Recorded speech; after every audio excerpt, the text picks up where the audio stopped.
going to get started. I think some of you who were at our FinTech fraud a couple of years, maybe a year or two ago, had an opportunity to hear Kamal talk about what his expertise is, which is, as I mentioned this morning, something that's very different than what many of us do.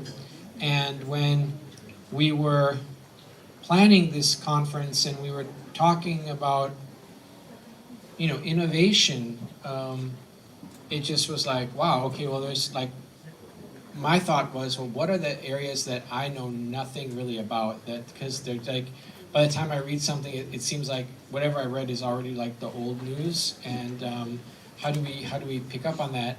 And then one of those things that came up was blockchain, and I said, oh, hey, we know this guy who's an expert in this. Maybe he'll come and talk to us about this and see what we can learn about blockchain and fraud. And that was literally like the email that I sent you. Like, hey, can you come talk about blockchain and fraud?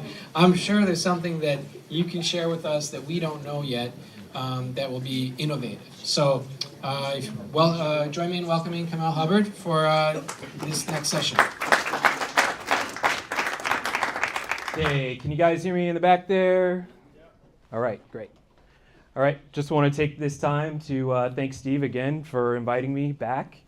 It's great to see so many familiar faces from last time too, and new faces as well. Like you said, my name is Kamal Hubbard. I'm the co-founder of a company called Alt-Market Incorporated. I'm also an advisor to many people, projects, and entities looking to implement blockchain in their current operations. So what I'd like to do is start off by giving a quick introduction and definition to what blockchain is. And maybe if I could get a quick show of hands, how many people know what blockchain is already? So a good number of you guys. Also have a few other blockchain related references that I'd also like to run by you guys so you get a sense of context when it comes to the industries and sectors that are implementing blockchain to stamp out fraud. So like you probably know, blockchain is a distributed ledger technology that works through a decentralized network that is spread out across the globe. So in our conventional ledger technology, which is mainly pen and paper or computer, things are centralized, whether it's in a bank, a corporate center, or a data warehouse, where the problem that this creates is a single point of failure. So if the bank burns down or the electricity goes out in the data warehouse, all that data is compromised. Whereas with this decentralized system, there are constant nodes that are verifying data where if one node goes down, you can rely on the rest of the network in order to access this data. So the next definition I'd like to move on to is that of a smart contract. So in a conventional contract, what we need is an offer, acceptance, consideration, and performance. And that's pretty much the legal definition, but one part of that to kind of maybe bring it back down to layman's terms is these contracts require trust. So this gentleman here, Nick, if we agree that I come out and cater your big July 4th barbecue, he's trusting that I'm going to create a menu, cook the food, show up the day of the barbecue, and serve his guests. In turn, I'm trusting that he's going to pay me, right? So with smart contracts, they're trustless because they're coded into the blockchain to where performance occurs upon validation of performance. So this way, in another type of agreement, you don't need to trust the other party. All you need is performance. You don't even need to know that party. So that's a smart contract, and I'll use a little bit more of a real-world example a little bit later. The next concept that I'd like to discuss is that of a zero-knowledge proof. Anyone know what a zero-knowledge proof is? Okay, so what a zero-knowledge proof is the existence of a secret without revealing what that secret is. So, and it sounds very counterintuitive, but bear with me. I'd like to show you an example once again a little bit later. And I think it's best that I preface it to provide context in the beginning before I get to the example a little bit later. So let's start here. I think that was pretty much my roadmap that I blew through. But some of these sectors and industries I'm going to be talking about are luxury goods, land and retail or real estate, as well as art, film, and music. So this was my definition of blockchain. You can kind of see how everything is decentralized and transactions and data is being verified. Smart contracts I got into a little bit. And this is a pretty interesting visual diagram of how a zero knowledge proof works. So basically you have someone who's trying to prove some data and someone who's verifying the existence without, once again, fully disclosing what that secret is. All right, so the luxury goods in particular I'd like to speak on are diamonds and fashion. So, when it comes to diamonds, blockchain assists in the ability to track and trace diamonds from the mine to the jewelry store. Now, establishing the supply chain with diamonds is crucial because you want to make sure that you know how many diamonds are legitimate diamonds, how many diamonds are coming out of a mine at a given time, and to measure productivity and whether or not the place that's being mined is actually a viable place to put resources towards. And once again, you want to make sure that the diamonds that are coming out of the ground are going where they need to go. So the supply chain is managed properly and between the diamond offices, the producers, the graders, the retailers, the governments, and the law enforcement people. So, go ahead. So I have a quick question. I'm familiar with sort of the Bitcoin usage of the blockchain, Sure. which is very sort of monetarily based. How do you measure inventory using the blockchain? Okay, I was going to get to that a little bit later, but You can wait anywhere. no. Well, I think it all plays into one another. So Just repeat the question. so how does Nick said that he's familiar with blockchain in the context of cryptocurrencies. And cryptocurrencies are the most proven use case when it comes to blockchain. So how do you extrapolate this now to supply chain management or measuring inventory? And a lot of that comes with the cross-sector of things like IoT devices. So if you have a batch of diamonds, right, that came out of the Kimberley mine, 200 feet deep or so, and you have a small square footage of where those diamonds should come out, about 100 should come out of there.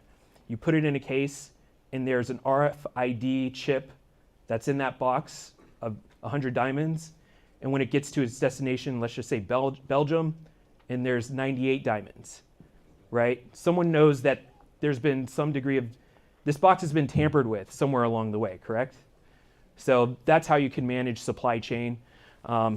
Another non-diamond related example is with the food system. So now when there's an E. coli outbreak or some sort of food contamination, it can be isolated directly to the batch of food instead of everyone throwing out all the lettuce that came in last week.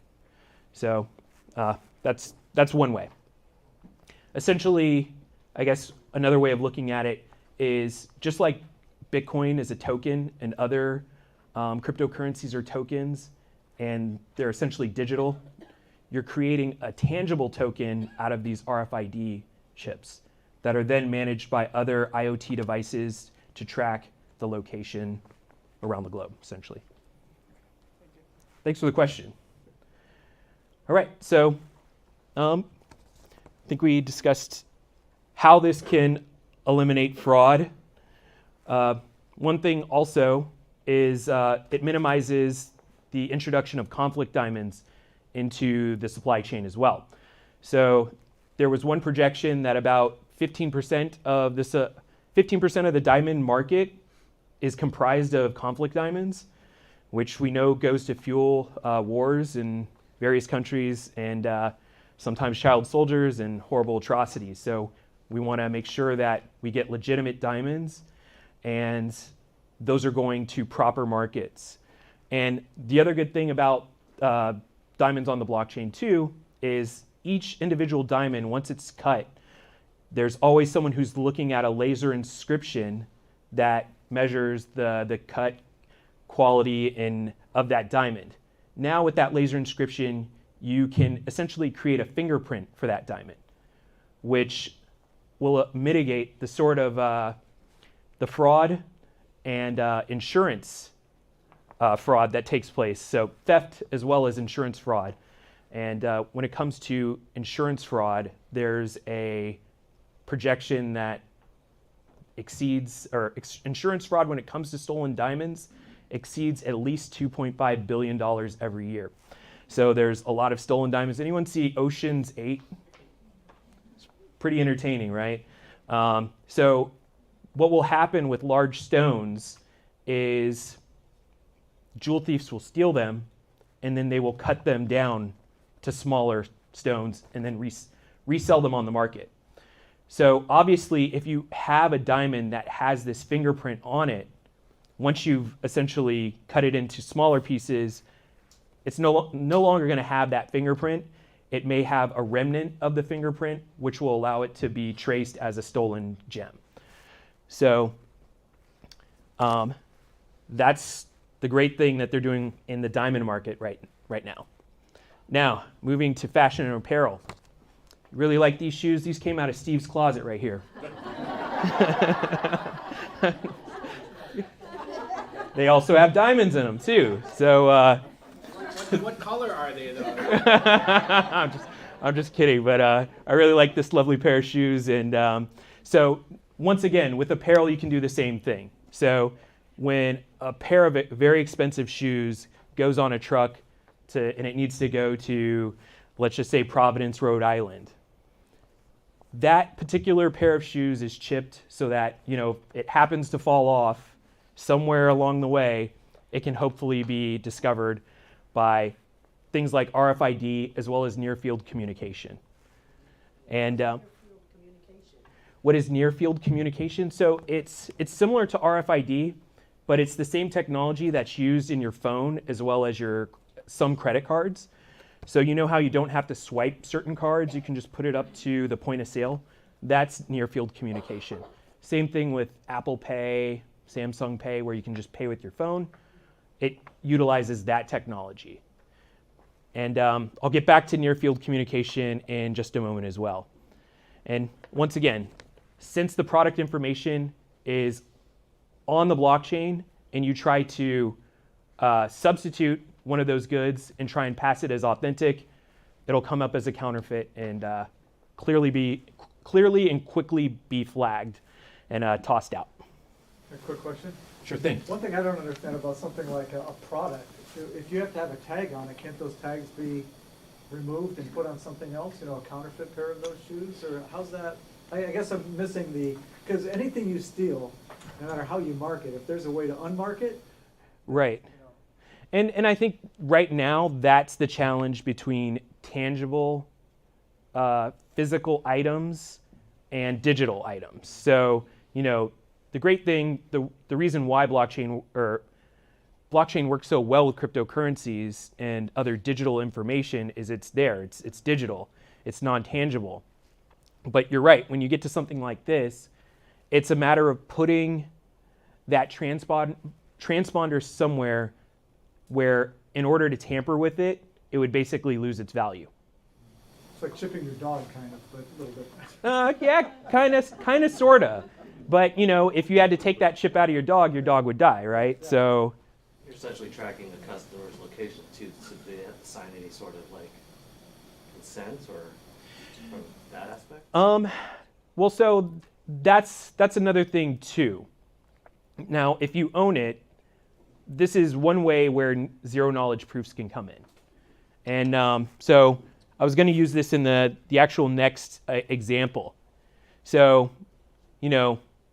getting back to the zero knowledge proof thing, if you have those shoes right? Or this bag. Does anyone know how much this bag actually costs?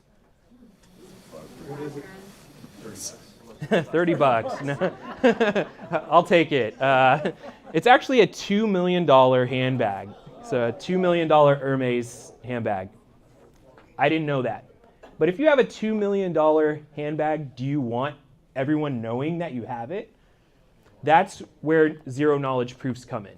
You have the ability to essentially hide the fact that you own this item, because obviously it increases privacy and security.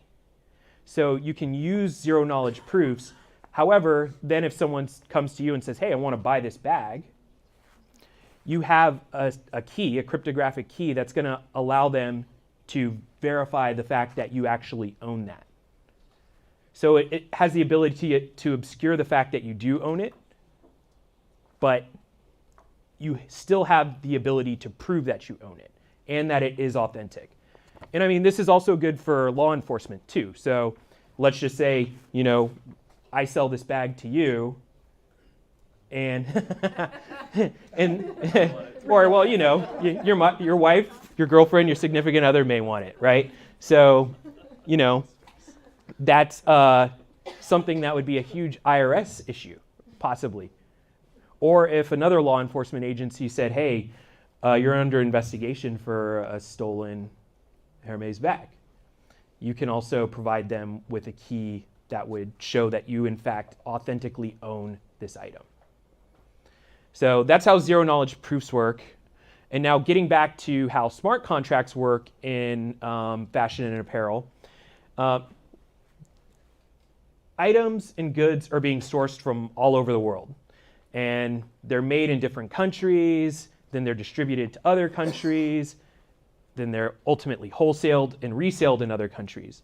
The blockchain and smart contracts can facilitate the way that payments are made in an equitable fashion. So, you know, if you want to make sure that a good is being ethically sourced, and I mean, now in the era of fast fashion where, you know, you're using very cheap labor to make items, and then of course, so many counterfeits, it's passed off as a high-end quality item. You know, you can actually, identify, look on the blockchain to see exactly where it came from.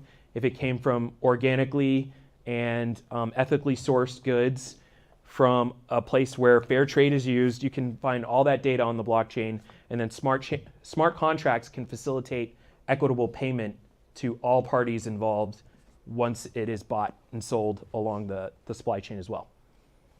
Could this be leveraged for illegal markets as well then? Secondary markets where, you know, I've stolen a whole bunch of handbags and to appear authentic, I'm going to create this blockchain infrastructure?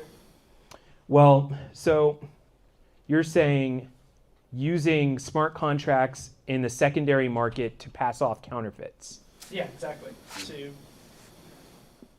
Well, so, okay, if you have the original point of origin on the blockchain, that's, let's just say it takes place last year in 2018, right? And now you're trying to introduce it today, right? That's going to be new data that you can't bring on. You would basically have to hack the blockchain in order to introduce that data, which is pretty difficult. Or if it's a net new, if there's no previous history of it, then.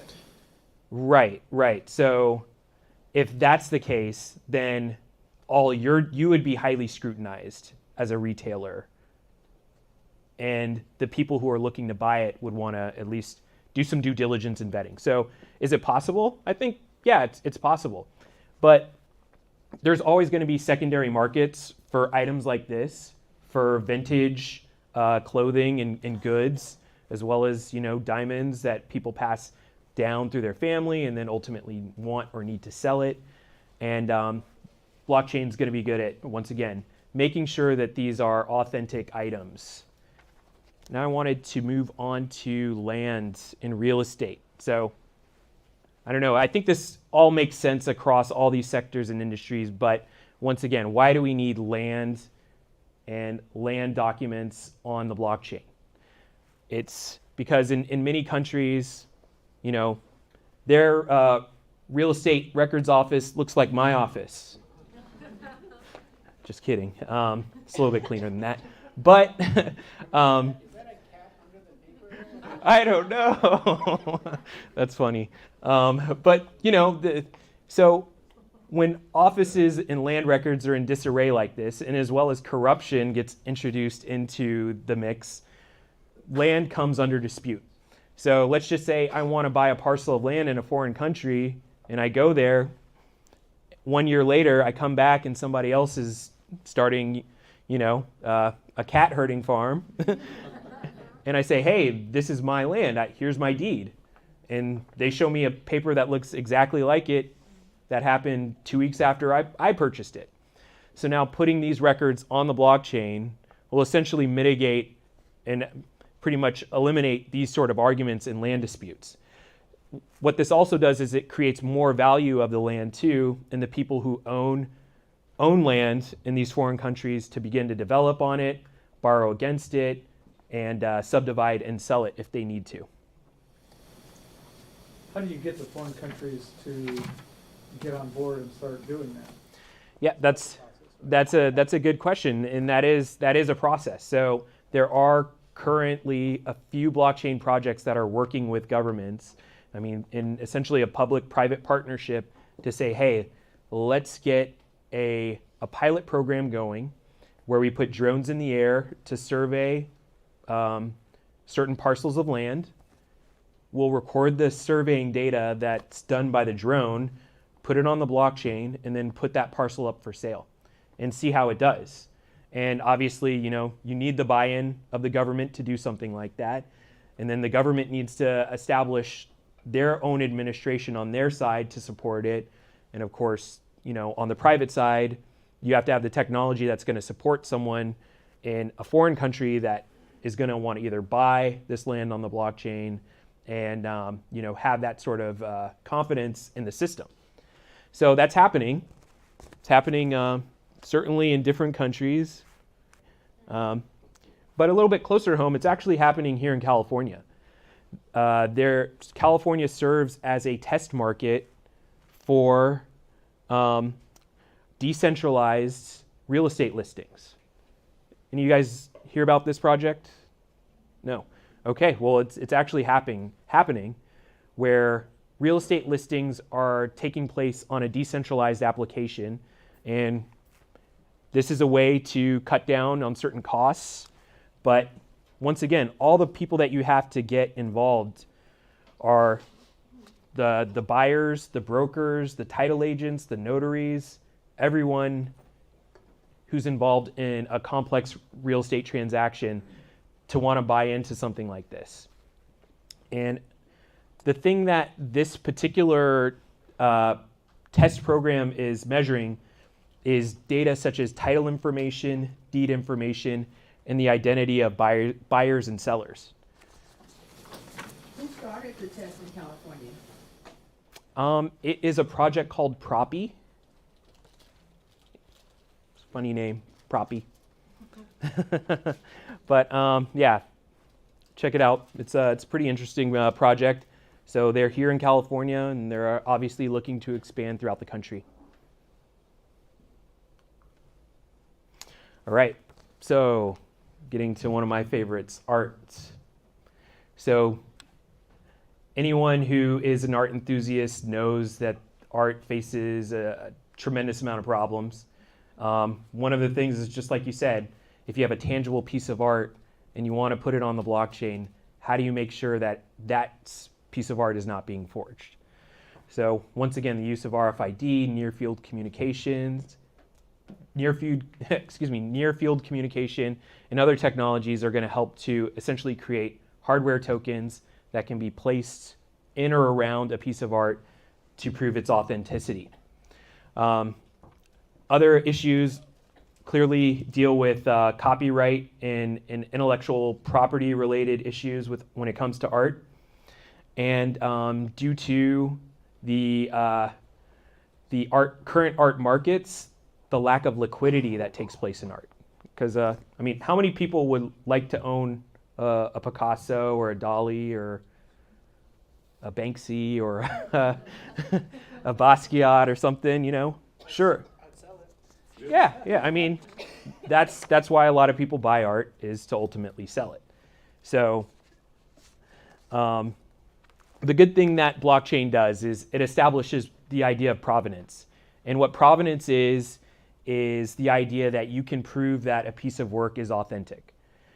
And proof of provenance helps to assign work to a known artist and a documented history of the ownership of that piece of art. What this also does is simplifies logistics as well as minimizes risks on all sides. So we'll get to smart contracts in a second. And I don't know if anyone remembers this. Any art fans remember what happened here? Like, what do you think he's saying right now? Well, clearly no one's happy in this situation, but it's a perfect opportunity for a smart contract. So let's just Explain it to people that don't know what's going on here. Oh, okay, yeah, that's good. And I was actually about to do that. So here, I put it in more of a hypothetical than what happened in the real world. I'll go back to what happened in the real world context, but they're very close to one another. So, you know, you have a problem where a seller wants to own a piece of their art. Of course, I'm going back, excuse me.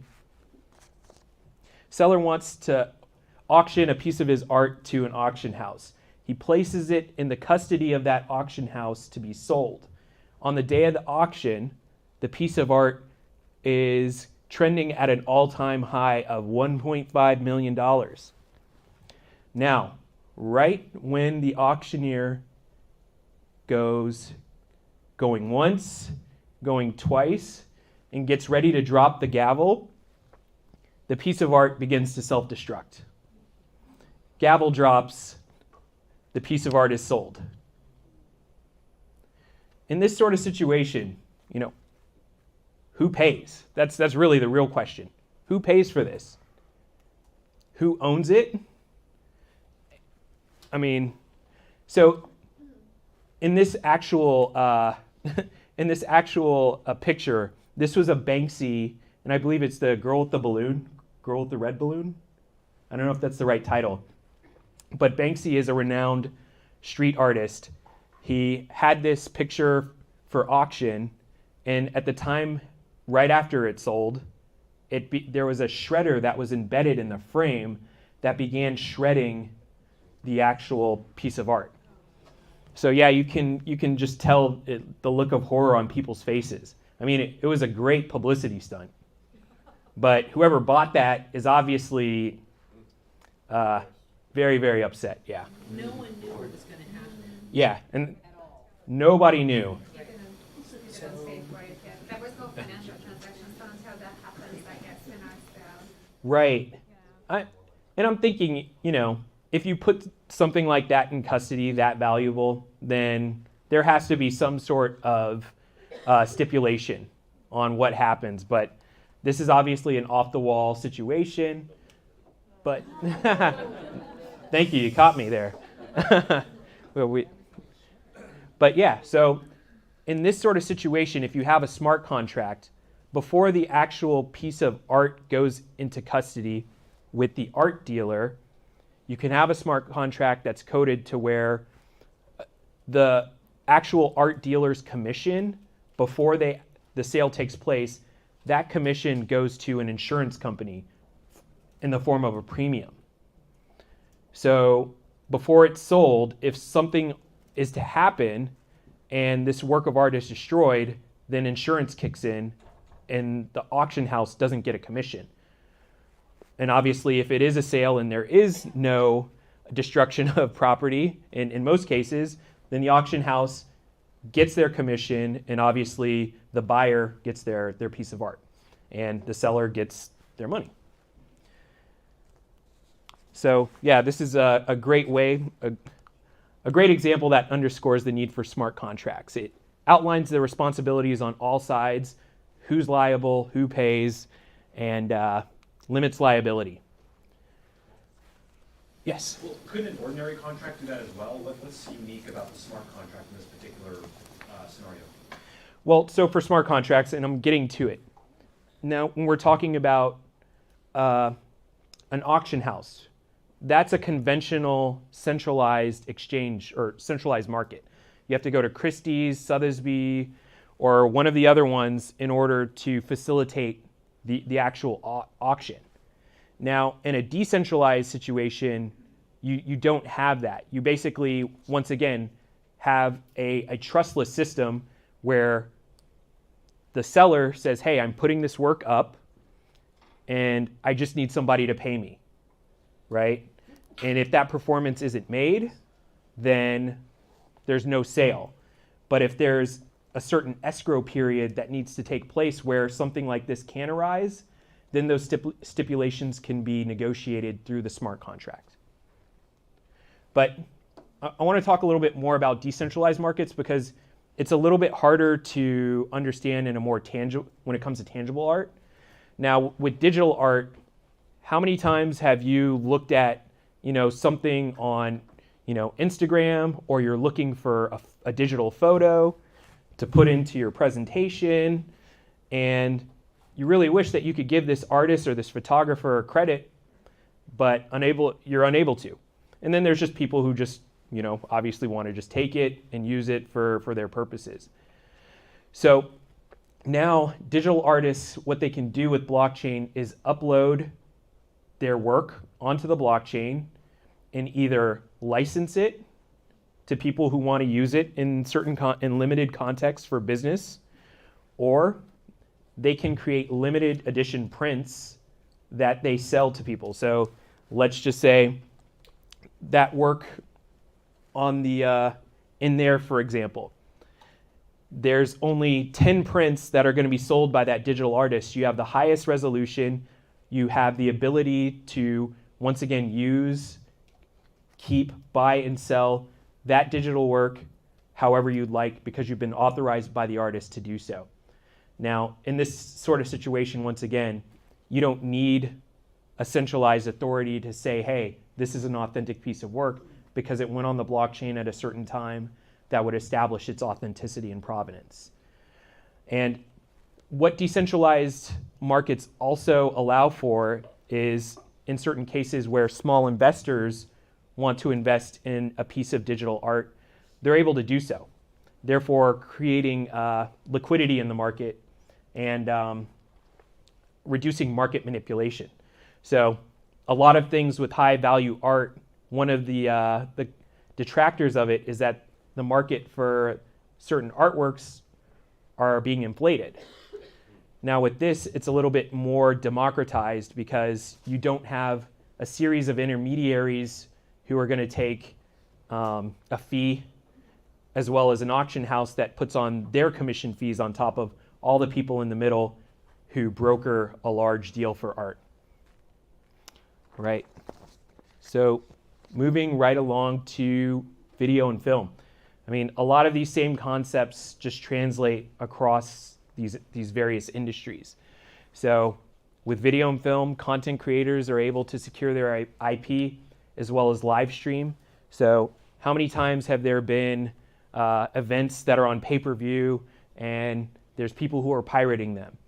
So many people want to, obviously the content creators want to minimize this from happening and hopefully eliminate it. And on the flip side, there's always people too who want to pay for pay-per-view events, who do pay for pay-per-view events, but would want to pay for pay-per-view events at a lower price point. Now, since things are decentralized, you have less costs because you don't have as many centralized costs involved. Content creators and publishers are able to connect directly with their subscribers and their user base to even negotiate certain prices if need be on a sliding scale, once again, by the use of a smart contract. And you're able to do this globally without borders or any other sort of physical restrictions. So publishers will be able to connect once again directly with their fan base, and the payments are also going to be made in a much faster time frame.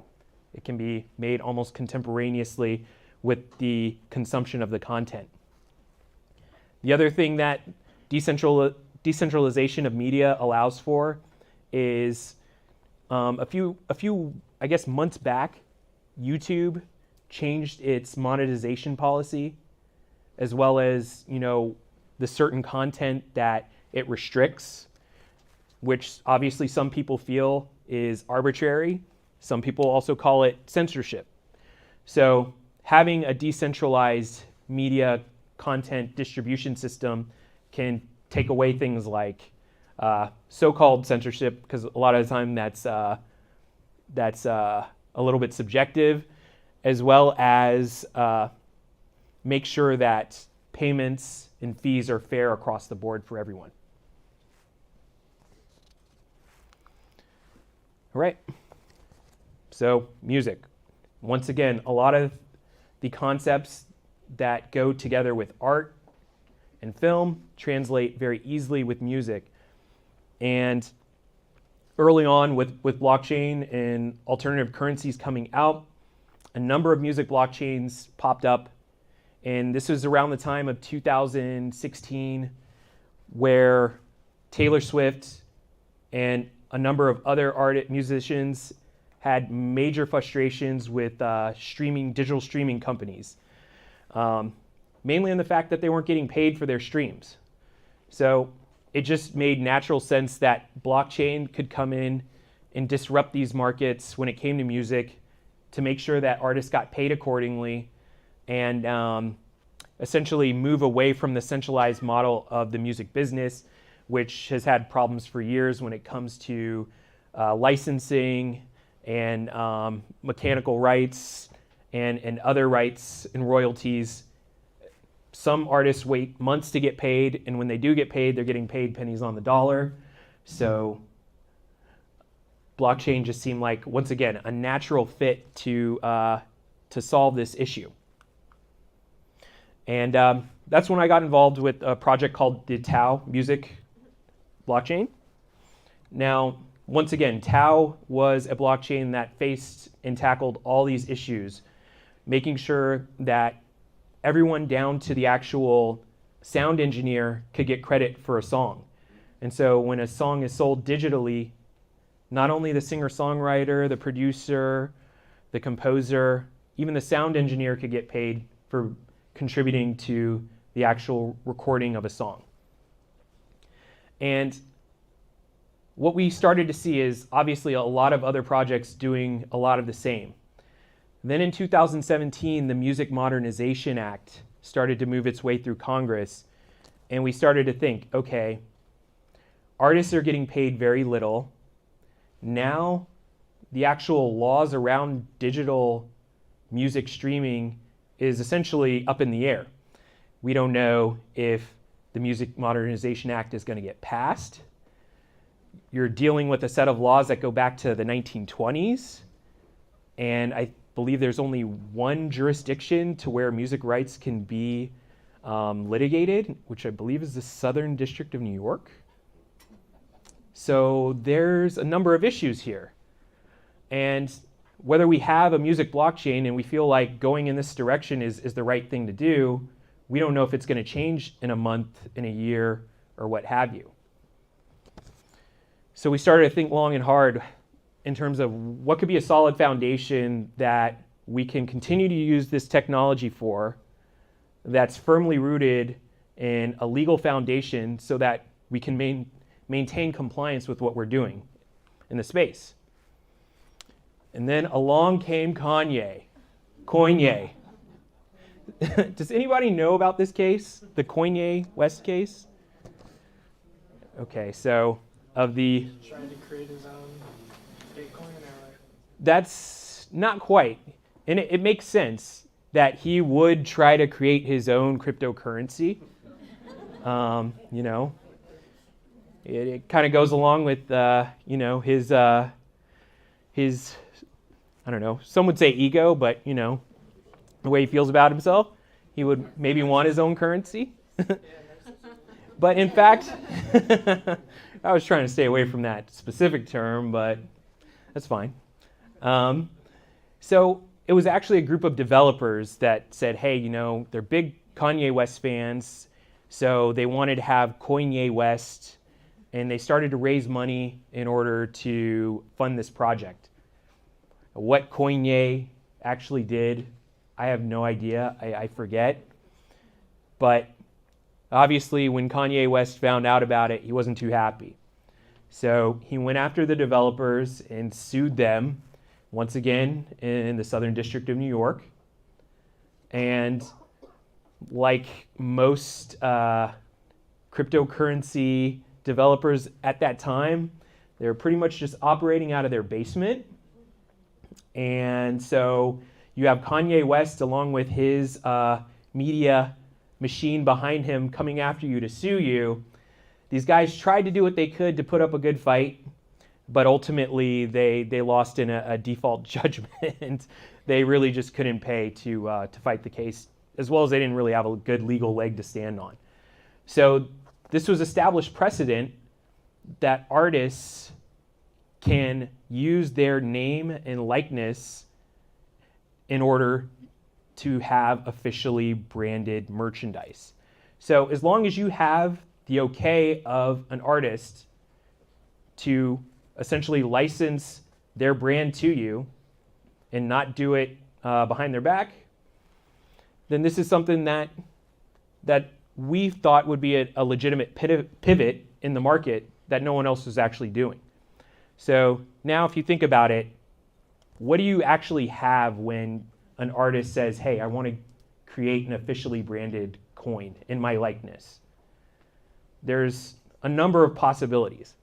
What it isn't is legal tender, and it is not a security. And I know I can sit here and say this, but what it really does resemble is something like a baseball card or a comic book or a rare commemorative coin. The gentleman a little bit earlier was talking about all those late night infomercials, right? You guys remember when they would sell those old Elvis commemorative coins back in the day? So that's essentially akin to what this is, And that's my company, Alt Market. We're using the Tau network blockchain in order to make these officially licensed branded coins. We've had the opportunity to work with the Wu-Tang Clan, the estate of Russell Jones, who is a former member of the Wu-Tang Clan. And so far, things have been going great, and we're looking forward to working with other acts in the near future here. So if anybody has any questions, I'd be happy to ask or answer them at this time. And thanks again for the opportunity to speak with you this afternoon.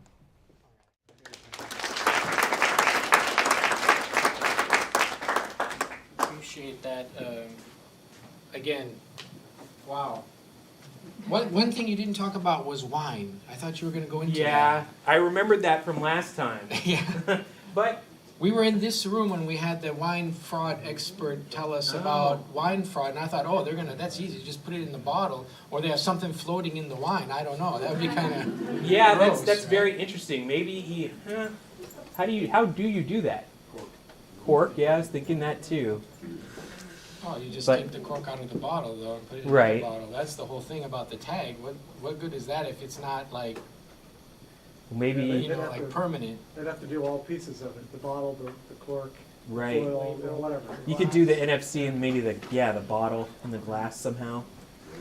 I don't know. Couldn't you take a hash from the picture itself? That's one way too. So I have a quick fundamental question. Sure. How do you add something to the blockchain? So, is there like an API that you're calling? I mean, what's the architecture of the infrastructure? It's a letter to blockchain. Well, just like this gentleman said, when you have data, it's what's put in the form of what's called a hash, a cryptographic hash, and that is essentially uploaded into the blockchain. So when it comes to things like large data, like video, they use something called IPFS, which is a type of cloud storage on the blockchain. So you can store large amounts of data on the blockchain as well as very small amounts of data. It just depends on what blockchain you're using to do it. Essentially, you're just uploading. I mean, yeah, essentially. Tagging, I guess. Yeah. you're tagging data and uploading it there, so then it becomes part of the decentralized network. So any of us can do it, you don't have to go through like a clearinghouse or whatever to get it on there. I have no idea how that works. Yeah, essentially yes. In different, once again, different blockchains you're going to be able to do it in different ways. Now, some of the other things that I didn't have a chance to talk about, they're actually putting the human genome on certain blockchains, which now, if you talk about things like 23andMe, right?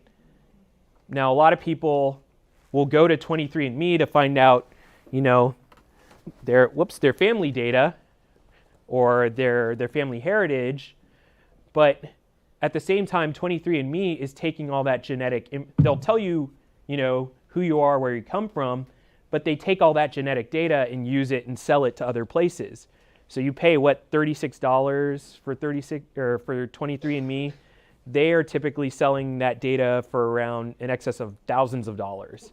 So now if you put the human genome, or at least your genetic information, on the blockchain, you can see who wants to access that data for research purposes, and you can also get paid for them to do it. Same thing, some projects are trying to work on essentially what is a decentralized Facebook. And Facebook sells all your data. Now, if you have, you essentially... Not that anyone from Facebook is here. Yeah, and I don't know. I mean, I think that's pretty much, that's the business model, right? And I'm not being partisan in any way, shape, or form. We do love Facebook. They're our friends. But at the same time, there are competitors out there, and this is America. What we want is healthy competition for a sort of decentralized social media platform to come along to say, hey, you know what? Yes, we're going to tell you and let you know that we're selling your data, but we also want you to get paid when we sell it. You get a piece of that transaction. And piece of the American pie. Yeah, you get and in fact, I had an opportunity to work with Berkeley City Council member Ben Bartlett. I don't know if anyone is from Berkeley, knows Ben. Oh, you're from that's right, you are from Berkeley. But what he's working on is establishing UBI based on people's personal data. So, you're selling your data every month and you get a universal basic income for the sale of the data that's being used from different people who need it for various purposes. Now, UBI is not the most popular concept either, but at least if your data is being sold, at least you can get a piece of it. All right. Well, thank you again for that. Thanks so much. Another applause for Kamal.